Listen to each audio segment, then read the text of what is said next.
What is the Phox2b gene?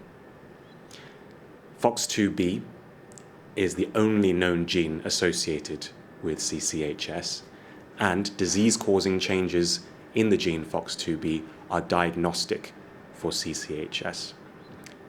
Phox2b's job in the developing embryo is a transcription factor, in that it regulates how other genes are expressed and therefore controls lots of different aspects of the development of the embryo. Phox2b in particular controls lots of aspects of the normal development of the autonomic nervous system, and that's why there are so many consequences for individuals affected with CCHS in the autonomic nervous system. This is thought to include a disruption of the circuit in the brainstem, which in ordinary circumstances would be regulating the response to dissolved blood gases. What is the difference between an NPARM and a PARM Phox2b genetic variant?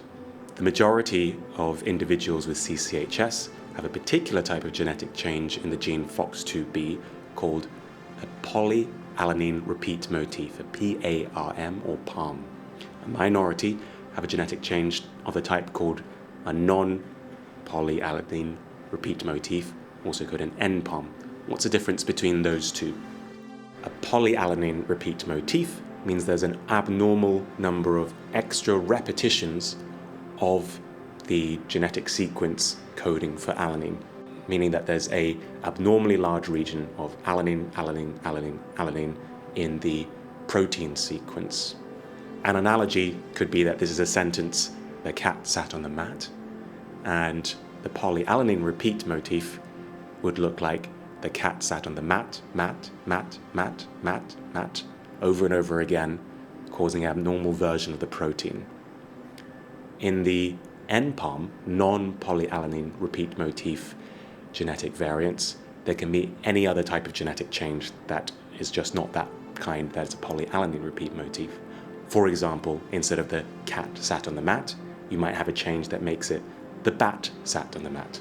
Why does that matter?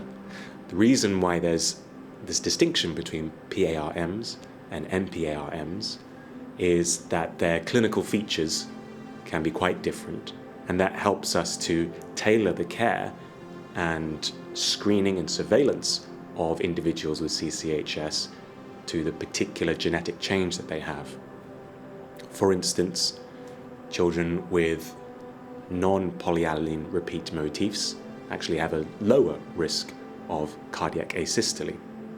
They, however, have a higher risk of neural crest tumors like neuroblastoma, and they also have a higher risk of Hirschsprung's disease, the problem with the gut, where the lack of nerve endings means that there's a problem with the passage of the stool.